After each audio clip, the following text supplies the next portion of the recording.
Livro 2 Conversando com Deus. Capítulo 9, página 142.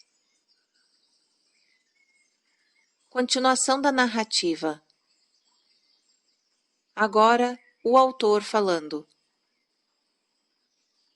Muito bem, eu estou pronto para seguir em frente.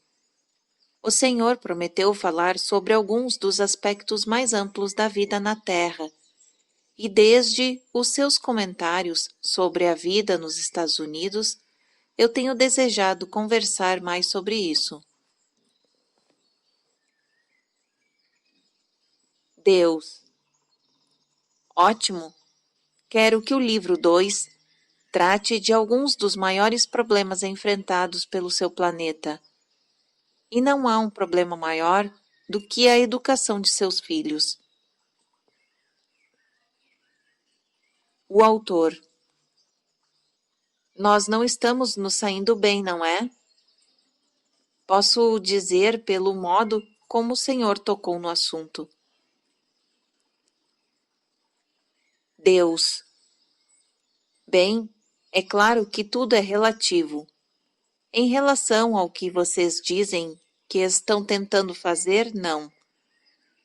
Tudo o que eu digo aqui, que inclui nesta discussão, até agora, e foi posto neste documento, deve ser colocado dentro desse contexto. Não estou fazendo julgamentos de certo ou errado, bom ou ruim. Simplesmente faço observações sobre sua eficiência em relação ao que vocês dizem que estão tentando fazer. O autor. Eu compreendo. Deus. Eu sei que diz que compreende, mas chegará o momento antes mesmo de este diálogo terminar em que me acusará de ser juiz. O autor. Eu nunca acusaria o Senhor de ser juiz. Sei que não devo fazer isso. Deus. Saber que não devia fazer isso nunca impediu a raça humana de me chamar de juiz no passado. O autor. Bem, me impedirá. Deus. Veremos. O autor. O Senhor queria falar sobre educação. Deus. De fato, noto que a maioria de vocês entendeu mal o significado, o objetivo e a função da educação, para não falar no melhor processo pelo qual é realizada. O autor. Essa é uma afirmação estranha, e preciso de ajuda para compreendê-lo. Deus.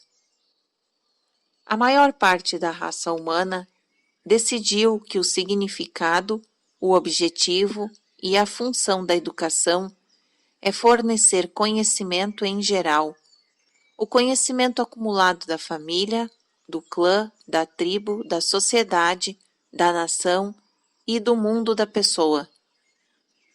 Contudo, a educação tem muito pouco a ver com o conhecimento. O autor. É mesmo? Eu poderia jurar que tinha tudo a ver. Deus. Sei disso muito bem. O autor. Então, tem a ver com o quê? Deus. Com a sabedoria. O autor. Sabedoria? Deus. Sim. O autor. Está bem, eu desisto. Qual é a diferença? Deus. Sabedoria é conhecimento aplicado. O autor. Então, não devemos tentar dar aos nossos filhos conhecimento, mas sabedoria? Deus. Em primeiro lugar, não tente fazer coisa alguma. Faça. Em segundo, não ignore o conhecimento a favor da sabedoria. Isso seria fatal. Por outro lado, não ignore a sabedoria a favor do conhecimento. Isso também seria fatal. Acabaria com a educação. Em seu planeta, está acabando com ela. O autor. Estamos ignorando a sabedoria a favor do conhecimento? Deus. Na maioria das vezes, sim. O autor. Como estamos fazendo isso? Deus. Vocês estão ensinando a seus filhos em que pensar, em vez de ensiná-los a pensar. O autor. Por favor, explique. Deus. Quando vocês transmitem a seus filhos o conhecimento, estão lhes dizendo em que pensar, isto é, em que eles devem saber o que querem que compreendam que é verdadeiro. Quando vocês transmitem a seus filhos sabedoria, não lhes dizem o que saber ou o que é verdadeiro, mas como chegar às suas próprias verdades. O autor. Mas, sem conhecimento, não pode haver sabedoria. Deus. Concordo. É por isso que eu disse que você não pode ignorar o conhecimento a favor da sabedoria. É óbvio que em uma certa quantidade de conhecimento deve ser passada de uma geração para a outra, mas a mínima quantidade possível. Quanto menos, melhor. Deixe a criança descobrir por si mesma. Saiba que o conhecimento é perdido. A sabedoria nunca é esquecida. O autor. Então, nossas escolas deveriam ensinar o mínimo possível? Deus. Elas deveriam mudar o seu enfoque. Até agora, se concentraram muito no conhecimento, dando pouca atenção à sabedoria. Muitos pais consideram ameaçadoras as aulas que desenvolvem o pensamento crítico, a solução de problemas e a lógica. Desejam que essas aulas deixem de fazer parte do currículo para proteger o seu estilo de vida.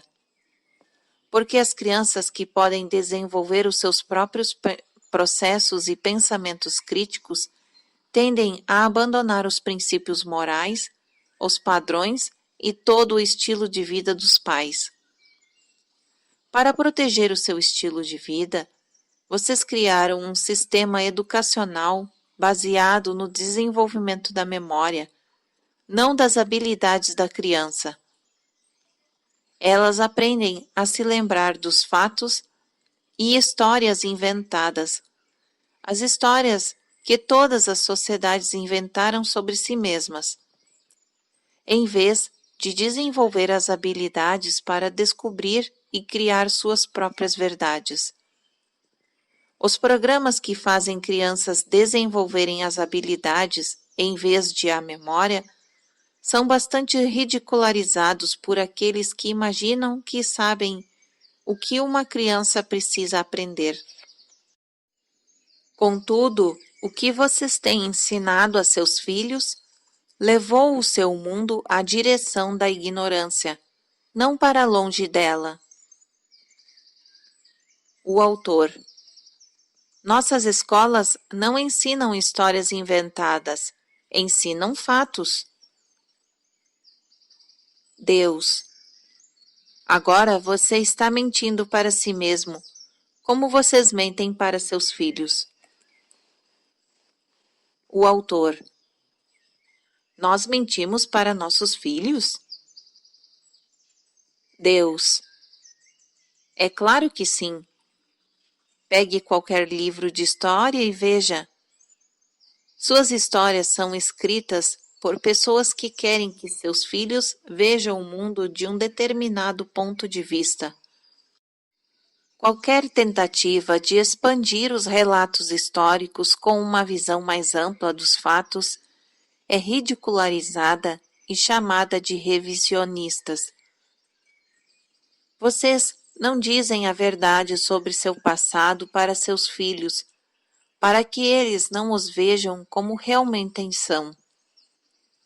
A maior parte da história é escrita do ponto de vista do segmento da sociedade que vocês chamaram de homens protestantes anglo-saxões. Quando as mulheres, os negros ou outras minorias dizem: ei, espere um minuto, não é assim que aconteceu. Vocês deixaram muitas coisas de fora aqui. Vocês protestam e exigem que os revisionistas parem de tentar mudar os seus livros escolares. Não querem que seus filhos saibam como realmente aconteceu. Querem que saibam como vocês justificaram o que aconteceu. Posso lhe dar um exemplo disso? O autor: sim, por favor. Deus: nos Estados Unidos, vocês não ensinam a seus filhos tudo o que há para saber sobre a decisão de seu país de atirar bombas atômicas em 2 cidades japonesas, matando ou mutilando centenas de milhares de pessoas. Em vez disso, fornecem-lhes os fatos como vêm. E como querem que eles os vejam? Quando é feita uma tentativa de equilibrar esse ponto de vista com o ponto de vista de outras pessoas, nesse caso dos japoneses, vocês se enfurecem, esbravejam e exigem que as escolas não ousem sequer pensar em apresentar esses dados em seus relatórios históricos desse importante evento. Portanto, vocês não têm ensinado história, mas política. A história deve ser um relato preciso e completo do que realmente aconteceu. A política nunca se refere ao que realmente aconteceu. É sempre o ponto de vista de alguém sobre o que aconteceu. A história revela, a política justifica. A história descobre, conta tudo. A política encobre, conta apenas um lado da questão. Os políticos odeiam a história fiel. E a história fiel também não gosta muito dos políticos. Contudo, vocês estão usando as roupas novas do imperador, porque seus filhos, em última análise, veem através de vocês. Os filhos que aprendem a pensar criticamente olham para a sua história e dizem: puxa vida, como meus pais e as pessoas mais velhas se enganaram. Isso vocês não podem tolerar, e então evitam o pensamento crítico deles. Não querem que seus filhos conheçam os fatos básicos. Querem que aceitem a sua versão dos fatos. O autor: eu acho que o senhor está exagerando aqui. Acho que levou isso um pouco longe. Deus: é mesmo? A maioria das pessoas em sua sociedade nem mesmo quer que seus filhos conheçam os fatos mais básicos da vida. Elas ficam indignadas quando as escolas começaram a ensinar às crianças como o corpo humano funciona. Agora, vocês não devem dizer às crianças como a AIDS é transmitida ou como evitar que o seja? A menos, é claro, que lhes digam, de um determinado ponto de vista, como evitar a AIDS. Então tudo bem. Mas simplesmente colocá-las a par dos fatos e deixá-las decidir por si mesmas? De forma alguma. O autor. As crianças não estão prontas para decidir essas coisas por si mesmas. Têm de ser devidamente orientadas. Deus. Você tem olhado para o seu mundo ultimamente? O autor. O que tem ele? Deus. É um reflexo de como vocês orientaram seus filhos no passado. O autor. Não é um reflexo de como nós orientamos mal. Se o mundo está em péssima situação hoje em dia, e de muitos modos está, não é porque nós tentamos ensinar a nossos filhos os antigos valores, mas porque permitimos que eles aprendessem todas essas coisas modernas? Deus. Você realmente acredita nisso, não é? O autor. O Senhor está certo. Realmente acredito. Se nós tivéssemos limitado a ensinar nossos filhos a ler, escrever e fazer contas, em vez de termos desenvolvido neles todo esse pensamento crítico, estaríamos muito melhor hoje em dia. Se tivéssemos mantido a chamada educação sexual fora das salas de aula e no lar, como deveria ser, não veríamos adolescentes tendo bebês, mães solteiras com 17 anos dependendo da beneficência social, e um mundo violento. Se tivéssemos insistido em que nossos jovens vivessem de acordo com seus padrões morais, em vez de deixá-los criar os seus próprios, não teríamos transformado a nossa nação, um dia forte e vibrante, em uma feia imitação do que era antes. Deus. Eu entendo. O autor. E mais uma coisa. Não me diga que devemos subitamente considerar errado o que fazíamos em Hiroshima e Nagasaki. Pelo amor de Deus, nós acabamos com a guerra. Salvamos milhares de vidas de ambos os lados. Esse foi o preço da guerra. Ninguém gostou da decisão, mas ela teve de ser tomada.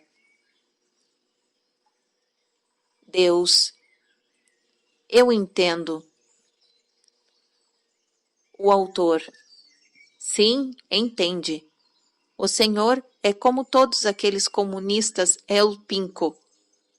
Quer que a nossa história seja revista. Que deixemos de existir. Então, vocês liberais poderão finalmente ter vez, controlar o mundo, criar suas sociedades decadentes e redistribuir a riqueza, dar poder ao povo e todas essas besteiras. Só sei que isso nunca nos levou a parte alguma. O que precisamos é de uma volta ao passado, aos valores dos nossos ancestrais. É disto que precisamos. Deus. Já acabou? O autor. Sim, como me saí? Deus. Muito bem, foi realmente muito bom. O autor. Quando a gente ouve debates no rádio durante alguns anos, isso se torna muito fácil. Deus. É assim que as pessoas em seu planeta pensam, não é? O autor. Pode apostar que sim. E não é só na América. Quero dizer, poder-se-ia mudar o nome do país e da guerra, inserir uma ofensiva militar de qualquer nação em qualquer momento da história. Não importa. Todos pensam que estão certos. Sabem que é o outro que está errado. Substitua por Berlim ou pela Bósnia. Todos também sabem que os antigos valores são os que deram certo, que o mundo está se transformando em um inferno, não só na América, em todos os lugares. Há em todo o planeta um clamor público por uma volta aos antigos valores e ao nacionalismo. Deus, eu sei que há. O autor. E o que eu fiz aqui foi tentar expressar esse sentimento, essa preocupação e essa indignação. Deus, você fez um bom trabalho. Quase me convenceu. O autor. O que o Senhor diz daqueles que realmente pensam assim? Deus. Eu digo, vocês realmente acham que as coisas eram melhores 30, 40, 50 anos atrás? Digo que a sua memória é curta. Vocês se lembram do que era bom e não do que era ruim. Isso é natural, normal. Mas não se enganem. Tenham um pensamento crítico e não apenas memorizem o que as outras pessoas querem que pensem. Para continuar com o nosso exemplo, você acha mesmo que foi necessário jogar a bomba atômica em Hiroshima? O que os historiadores americanos dizem sobre os muitos relatos das pessoas que afirmam saber melhor o que realmente aconteceu, de que o Império Japonês tinha secretamente revelado aos Estados Unidos o seu desejo de que a guerra terminasse antes de a bomba ser jogada? Que papel teve a vingança pelo horror de Pearl Harbor na decisão de jogar a bomba? E se você aceitar que foi necessário jogar a bomba em Hiroshima, por que foi necessário jogar uma segunda bomba? É claro que o seu próprio relato de tudo isso poderia estar correto. O ponto de vista americano poderia ser o modo como de fato aconteceu. Não é isso que é importante na discussão. O que é importante aqui é que o seu sistema educacional não permite um pensamento crítico sobre essas questões ou sobre muitas outras.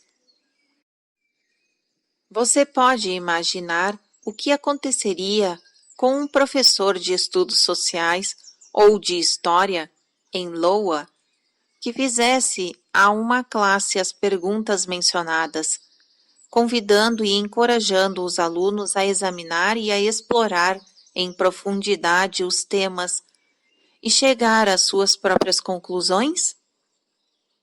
Isso é que é importante. Vocês não querem que os seus jovens cheguem às suas próprias conclusões. Querem que cheguem às mesmas conclusões a que vocês chegaram. Assim, eles são condenados a repetir os erros a que as suas conclusões os levaram. O autor. Mas e quanto às afirmações feitas por tantas pessoas sobre os antigos valores e a desintegração da nossa sociedade atual? E quanto ao incrível aumento da gravidez na adolescência e das mães dependentes da beneficência social ou da violência em nosso mundo? Deus.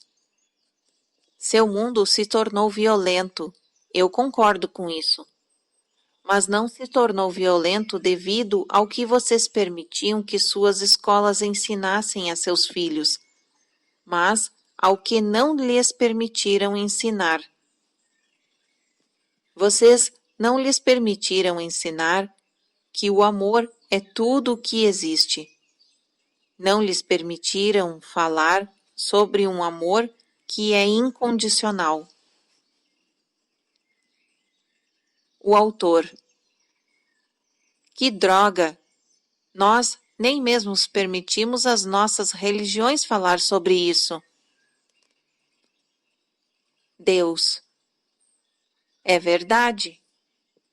E não permitirão que seus filhos aprendam a celebrar a si mesmos e a seus corpos, sua condição humana e seus maravilhosos eus sexuais. Que saibam que são, antes de tudo, seres espirituais que habitam um corpo.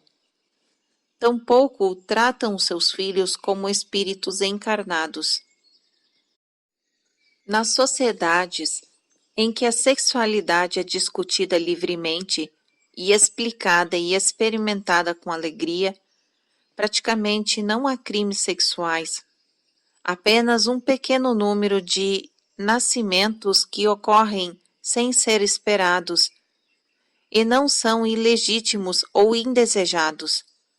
Nas sociedades muito evoluídas, todos os nascimentos são bênçãos e zela-se pelo bem-estar de mães e filhos. De fato, essas sociedades não agiram de outro modo.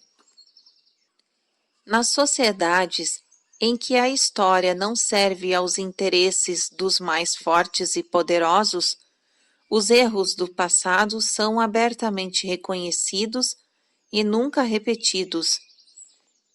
E uma vez é o bastante para os comportamentos claramente autodestrutivos.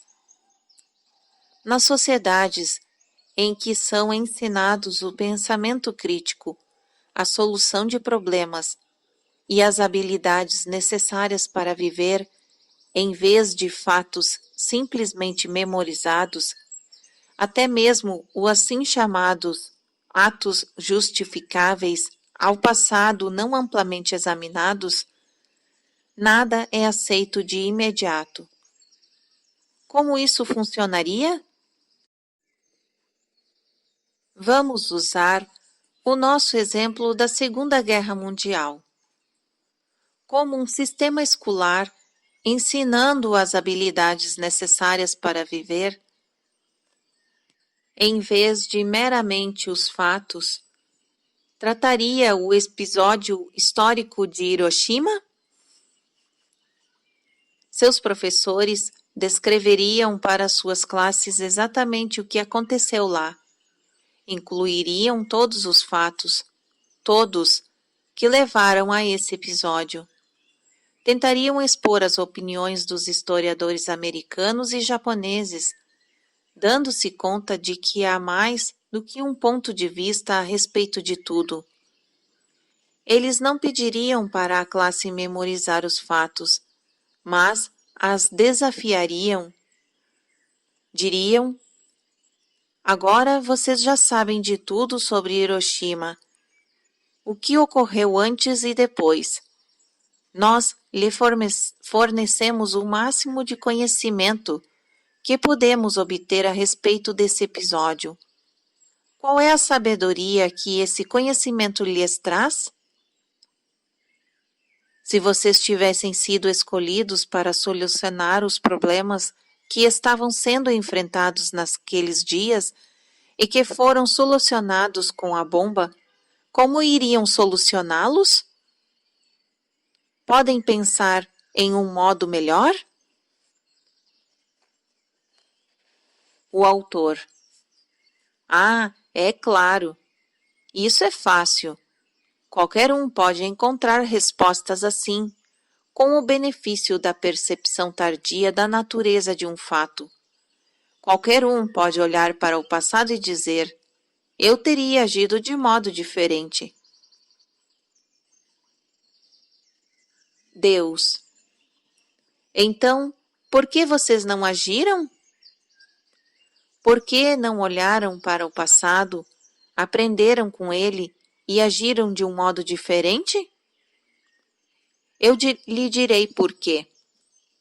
Porque permitir a seus filhos olhar para o passado e ensiná-lo criticamente, de fato, exigir que fizesse isso como parte de sua educação, seria correr o risco de eles discordarem do modo como vocês agiram. É claro que seus filhos discordarão de qualquer maneira. Só que vocês não lhes permitem discordar muito nas salas de aula. Então eles têm de ir para as ruas, carregar cartazes, rasgar cartões de recrutamento, queimar sutiãs e bandeiras, fazer o que podem para atrair a atenção, fazê-los ver. Os jovens têm gritado para vocês. Deve haver um modo melhor. Contudo, vocês não movem, não querem ouvi-los e certamente não querem encorajá-los nas salas de aula a começar a ter pensamento crítico sobre os fatos que lhes estão sendo apresentados. Apenas os aceitem, dizem vocês para eles. Não venham aqui afirmar que fizemos as coisas errado. Apenas aceitem o que fizemos certo. É assim que vocês educam seus filhos. É isso que tem chamado de educação. O autor. Mas há aqueles que diriam que são os jovens e suas ideias malucas e liberais que levaram este país à perdição. Mandaram-no para o inferno, levaram-no à beira do caos, destruíram nossa cultura voltada para os valores e substituíram por uma regra moral de fazer o que você quer. O que o faz sentir-se bem, que ameaça acabar com o nosso próprio estilo de vida. Deus. Os jovens estão acabando com o seu estilo de vida. Sempre fizeram isso. Seu papel é encorajá-los a fazê-lo, não desencorajá-los. Não são os seus jovens que estão desmatando as florestas tropicais. Eles estão pedindo que vocês parem de fazer isso. Não são os jovens que eles estão cobrando pesados impostos e depois usando o dinheiro para a guerra e máquinas de guerra. Eles estão pedindo que vocês parem de fazer isso. Não são os seus jovens que estão ignorando os problemas dos fracos e oprimidos, deixando milhares de pessoas morrer de fome todos os dias em um planeta com comida mais do que suficiente para todos. Eles estão pedindo que vocês parem de fazer isso. Não são os seus jovens que fazem uso da política, da fraude e da manipulação. Eles estão pedindo que vocês parem de fazer isso. Não são os seus jovens que estão sexualmente reprimidos, têm vergonha de seus corpos e passam vergonha para os seus filhos. Eles estão pedindo que vocês parem de fazer isso. Não são os seus jovens que têm construído um sistema de valores que afirma que poder é direito e um mundo que resolve os problemas com violência. Eles estão pedindo que vocês parem de fazer isso. Ou melhor, eles não estão pedindo, estão implorando. O autor. Mas os jovens é que são violentos. Eles é que reúnem gangues e se matam. Eles é que desrespeitam a lei e a ordem, qualquer tipo de ordem. Os jovens estão nos deixando malucos. Deus. Quando as súplicas dos jovens para mudar o mundo não são ouvidas, e eles veem que a sua causa está perdida, que vocês, apesar de tudo, agirão à sua própria maneira, os jovens, que não são estúpidos, fazem o que lhes resta fazer. Se não podem vencer o inimigo, unem-se a ele. Seus jovens adotam os comportamentos de vocês. Se são violentos, é porque vocês são. Se são materialistas, é porque vocês são. Se fazem maluquices, é porque vocês fazem. Se usam sexo de forma manipuladora, irresponsável e desonrosa, é porque os veem fazendo o mesmo. A única diferença entre os jovens e as pessoas mais velhas é que os jovens agem às claras. As pessoas mais velhas escondem os seus comportamentos. Acham que os jovens são cegos. Mas os jovens veem tudo. Nada é escondido deles. Veem a hipocrisia dos mais velhos e tentam desesperadamente acabar com ela. Contudo, tendo tentado e fracassado, não veem outra escolha além de imitá-la. Nisso, eles estão errados, mas nunca aprenderam a agir de forma diferente. Nunca lhes foi permitido analisar criticamente o que as pessoas mais velhas faziam. Só lhes foi permitido memorizá-las. O que você memoriza, memoriza. O autor. Então, como deveríamos educar nossos jovens? Deus. Primeiro, tratem seus jovens como espíritos.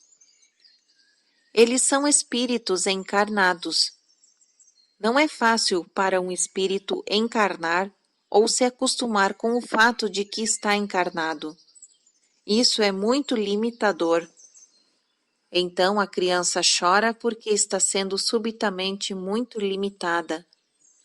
Ouçam esse choro, compreendam-no e deem aos seus filhos a sensação mais profunda de ausência de limitação que puderem.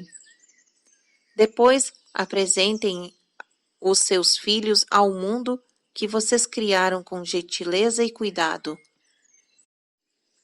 Tenham muito cuidado com o que vocês colocam em suas unidades de armazenamento de memória. As crianças se lembram de tudo que veem e experimentam.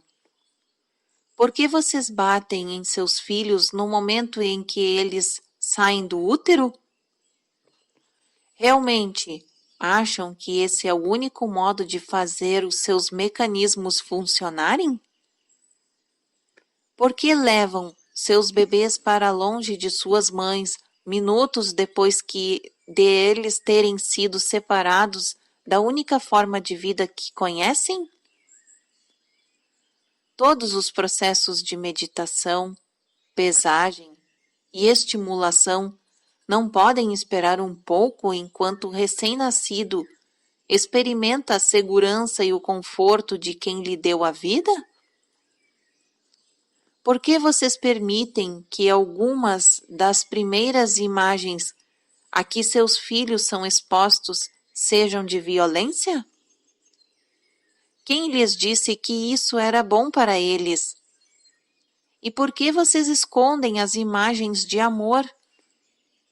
Por que vocês ensinam a seus filhos a sentir vergonhas de seus próprios corpos e de suas funções, escondendo seus corpos deles e dizendo-lhes para nunca se tocarem de modos que lhes dão prazer?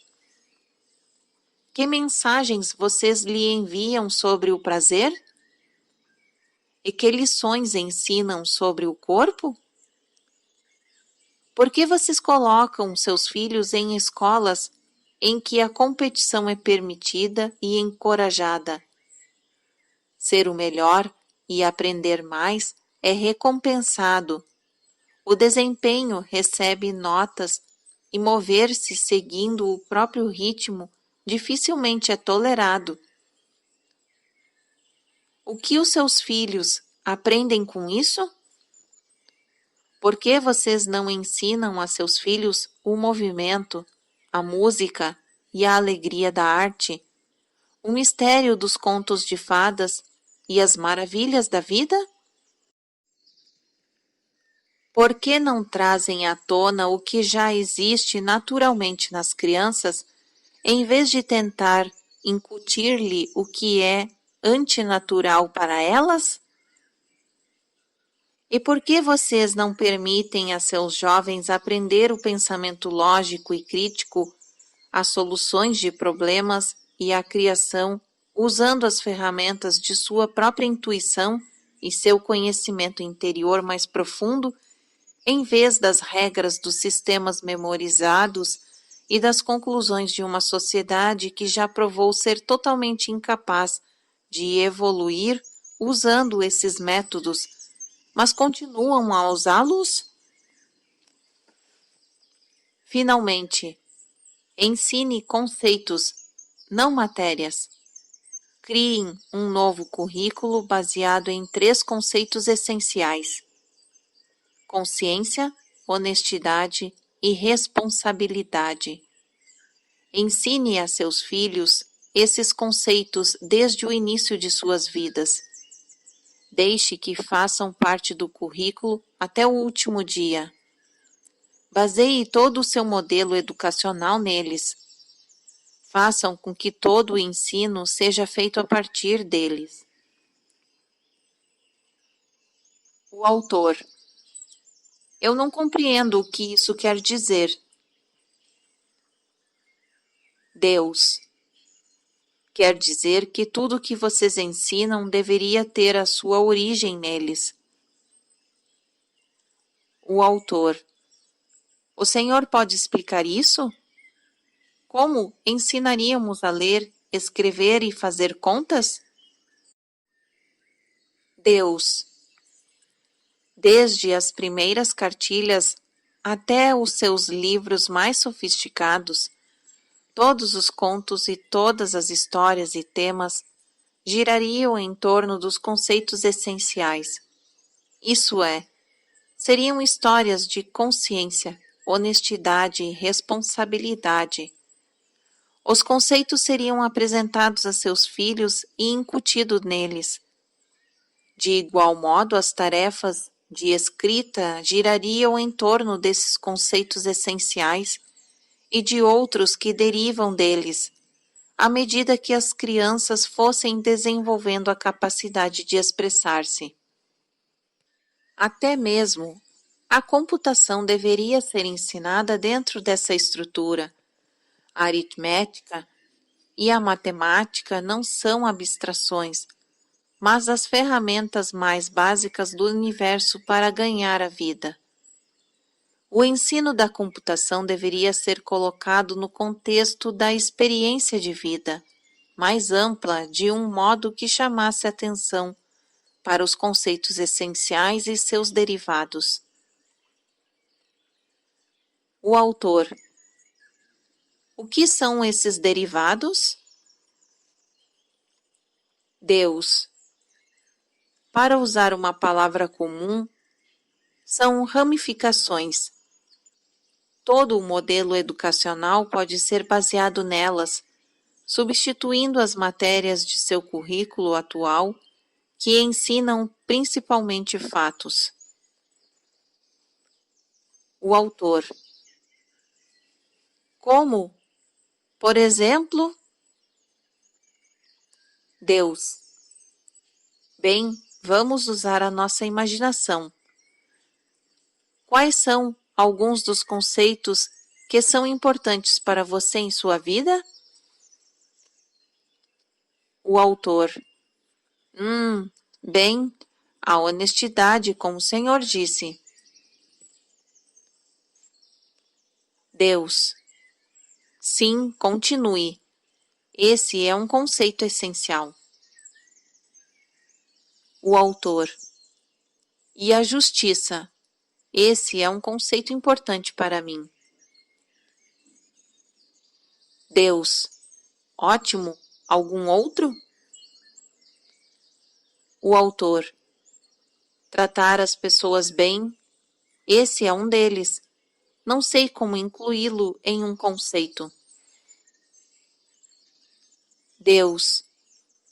Vá em frente. Deixe apenas os pensamentos fluírem. O autor. Viver em harmonia, ser tolerante, não magoar as pessoas, vê-las como iguais. Essas são as coisas que eu gostaria de ensinar aos meus filhos. Deus. Muito bom, excelente, continue. O autor. Acreditar em si mesmo. Esse é um bom. E espere, estou quase me lembrando. Ah, sim, caminhar com dignidade. Eu acho que o chamaria assim. Também não sei como incluir isso num conceito melhor, mas tem de ver com o modo como nós conduzimos na vida, respeitamos as outras pessoas e o caminho que elas estão seguindo. Deus. Esse é bom.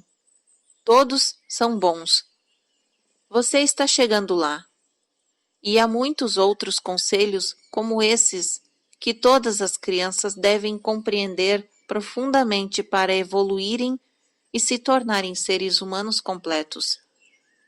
Contudo, vocês não ensinam em suas escolas. Essas coisas de que estamos falando agora, que são as mais importantes da vida. Não ensinam o que significa ser honesto, responsável, ter consciência dos sentimentos das outras pessoas e respeitar os seus caminhos.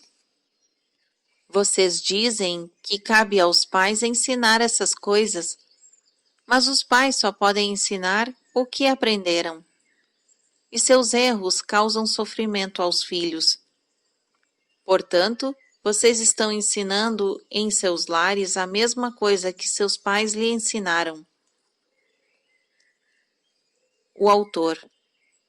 E daí? O que há de errado nisso? Deus. Como eu perguntei repetidamente aqui, você tem olhado para o mundo ultimamente? O autor. O Senhor sempre faz essa pergunta, mas essas coisas todas não são nossa culpa. Não podemos ser culpados pelo modo como o resto do mundo está. Deus. Isso não é uma questão de culpa, mas de escolha. E vocês não são responsáveis pelas escolhas que a humanidade tem feito e continua a fazer. Quem é? O autor.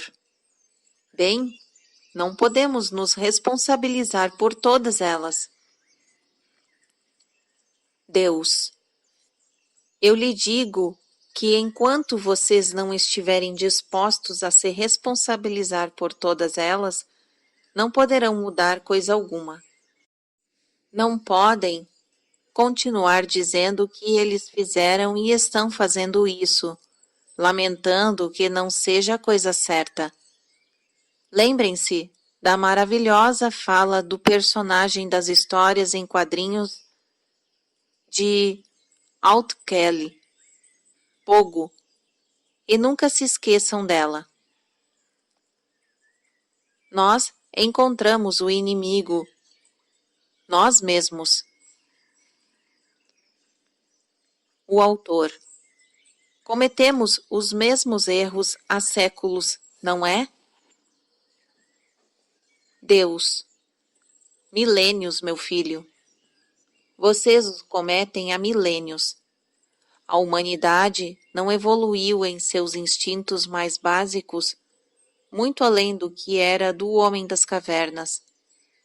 Contudo, todas as tentativas de mudar isso são menosprezadas. Todos os pedidos para examinar os seus valores e talvez até mesmo para reestruturá-los são recebidos com medo e depois com raiva. Agora, eu dou a ideia de ensinar conceitos mais elevados nas escolas. Ah, estamos realmente pisando em terreno perigoso. Ainda assim, nas sociedades muito evoluídas, É exatamente isso que é feito. O autor. Mas o problema é que nem todas as sociedades concordam com esses conceitos ou com o seu significado. É por esse motivo que não podemos ensiná-los em nossas escolas. Os pais ficam furiosos quando há uma tentativa de introduzir essas coisas no currículo. Eles dizem que estão sendo ensinados valores e que as escolas não são os lugares adequados para esse tipo de educação. Deus. Eles estão errados. Mais uma vez, baseado no que vocês dizem como uma raça que estão tentando fazer é criar um mundo melhor e eles estão errados. As escolas são exatamente o lugar adequado para essa educação, precisamente porque não têm os mesmos preconceitos dos pais, não compartilham de suas noções preconcebidas. Você viu os resultados em seu planeta decorrentes do fato de os pais passarem os seus valores para os filhos? Seu planeta está uma confusão. Vocês não compreendem os conceitos mais básicos das sociedades civilizadas. Não sabem como resolver os conflitos sem violência. Não sabem como viver sem medo. Não sabem como agir sem interesse pessoal. Não sabem como amar incondicionalmente. Esses são conhecimentos básicos. E vocês nem mesmo começaram a compreendê-los totalmente, muito menos a colocá-los em prática. Depois de séculos e séculos. O autor. Há alguma saída para essa confusão? Deus. Sim, está em suas escolas, na educação de seus jovens. Sua esperança está na próxima geração e na seguinte. Mas vocês têm de parar de incutir-lhes as normas da vida antigas. Elas não funcionaram. Não os levaram onde dizem que querem ir. Contudo, se não tiverem cuidado, chegarão exatamente ao lugar para onde se dirigiram. Então parem, deem meia volta, criem uma versão maior da visão melhor que já tiveram de si mesmos, como uma raça humana. Depois peguem os valores, os conceitos compatíveis com essa visão e os ensinem em suas escolas. Por que não cursos como poder de compreensão, resolução pacífica de conflitos, elementos de relações amorosas, personalidade e criação de si mesmos, corpo, mente e espírito? Como funcionam? Criatividade cativante, celebração do eu, valorização das outras pessoas, expressão sexual prazerosa, justiça, tolerância, diversidades e similaridades, economia e ética, consciência criativa e poder da mente, consciência e despertar, honestidade e responsabilidade, visibilidade e transparência, ciência e espiritualidade. O autor. Grande parte disso está sendo ensinado agora. Nós os chamamos de estudos sociais. Deus. Eu não estou falando de uma unidade de 2 dias em um curso com uma duração de um semestre, mas de cursos separados sobre cada uma dessas coisas, uma revisão completa dos currículos de suas escolas. Estou falando de um currículo baseado em valores. Seu currículo atual é em grande parte baseado em fatos. Estou falando sobre concentrar a atenção de seus filhos tanto na compreensão dos conceitos essenciais e das estruturas teóricas em torno das quais o sistema de valor pode ser construído, como vocês fazem em datas, fatos e estatísticas. Nas sociedades muito evoluídas de sua galáxia e de seu universo, sobre as quais falaremos mais especificamente no livro 3, os conceitos são ensinados aos filhos desde uma tenra idade. O que vocês chamam de fatos, que nessas sociedades são considerados muito menos importantes, são ensinados muito mais tarde. Em seu planeta, vocês criaram uma sociedade na qual o pequeno Johnny aprendeu a ler antes de sair da pré-escola, mas ainda não aprendeu a parar de morder o seu irmão. E Suzy decorou nas primeiras séries a sua tabuada, usando cartões vistosos e a sua memória, mas não aprendeu que não há nada de vergonhoso ou constrangedor em seu corpo. No momento atual, suas escolas existem em primeiro lugar para fornecer respostas.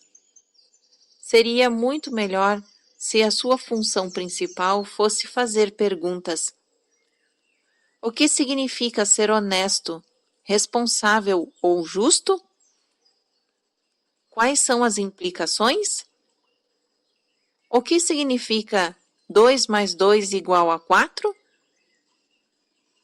Quais são as suas implicações? As sociedades muito evoluídas incentivam todas as crianças a descobrir e criar essas respostas por si mesmas. O autor. Mas isso levaria ao caos? Deus. Ao contrário das condições não caóticas sob as quais vocês vivem. O autor. Está bem, está bem. Isso levaria a mais caos. Deus. Eu não estou sugerindo que suas escolas nunca ensinem a seus filhos nenhuma das coisas que vocês aprenderam ou decidiram em relação a elas. Muito pelo contrário. As escolas servem a seus alunos quando partilham com os jovens o que os mais velhos aprenderam e descobriram, decidiram e escolheram no passado. Os alunos podem então observar como tudo isso funcionou.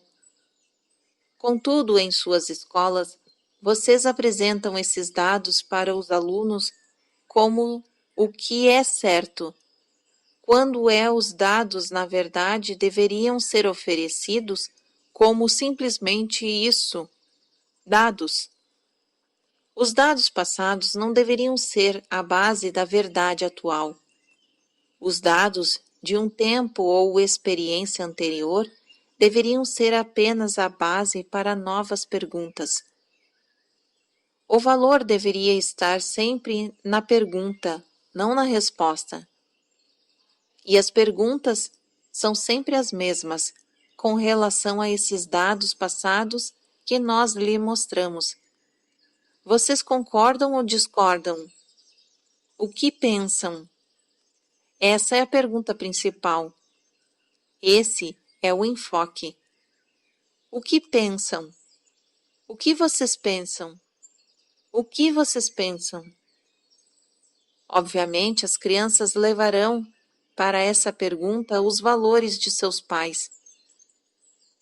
Os pais continuarão a ter um grande papel, o mais importante, na criação do sistema de valores dos filhos. A intenção e o objetivo da escola seria incentivar os alunos, do início ao fim da educação formal, a explorar esses valores, aprender como usá-los e aplicá-los, e sim, até mesmo a questioná-los. Porque os pais que não querem que seus filhos questionem os seus valores não os amam. Em vez disso, amam a si mesmos por meio de seus filhos. O autor.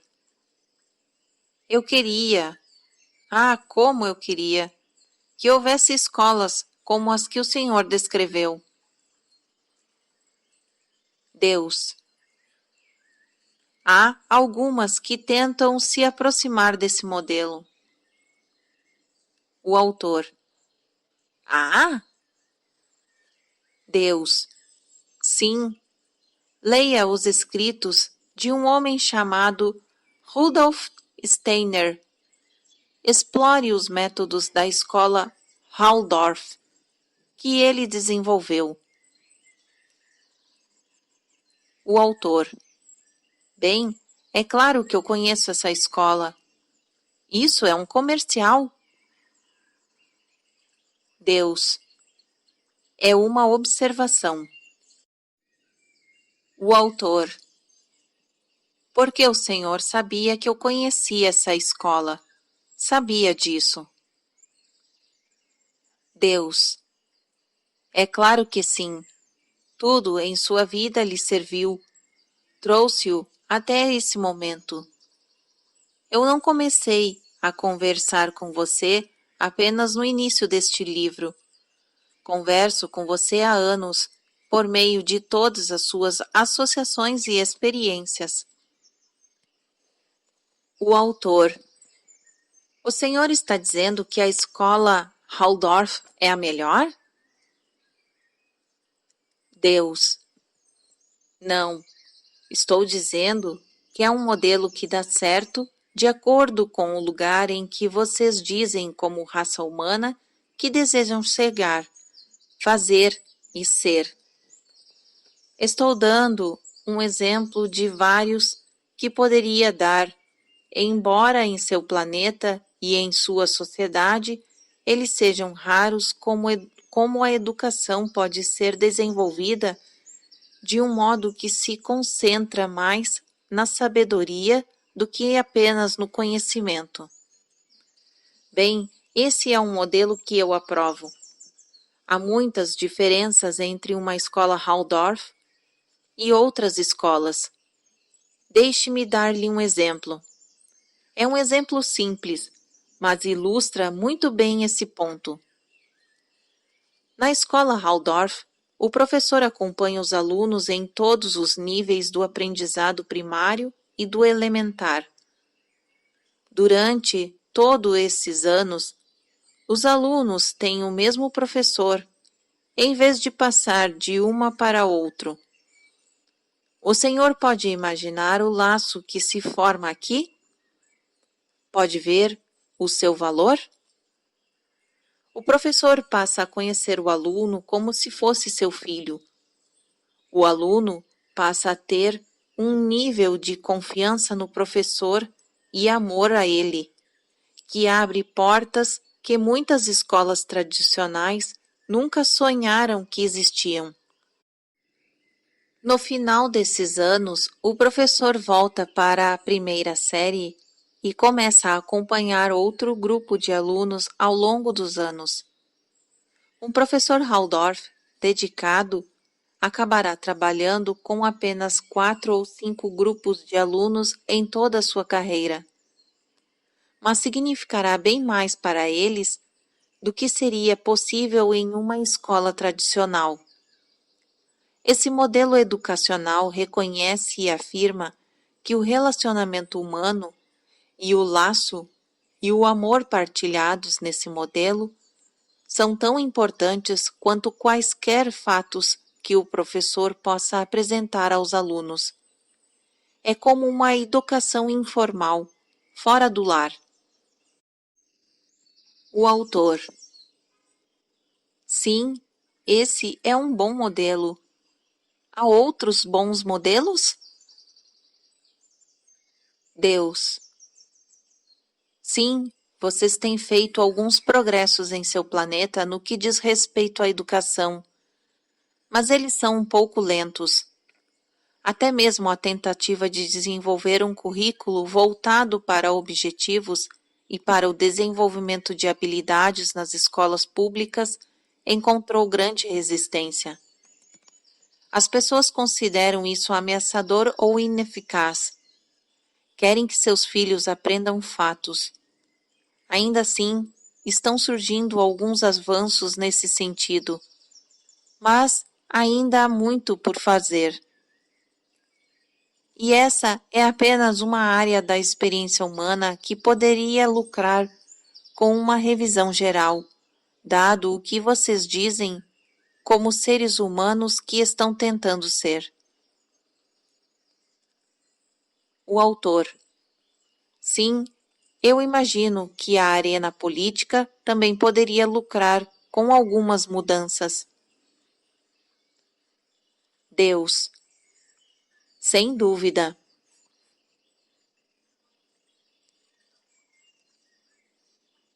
Fim do capítulo 9.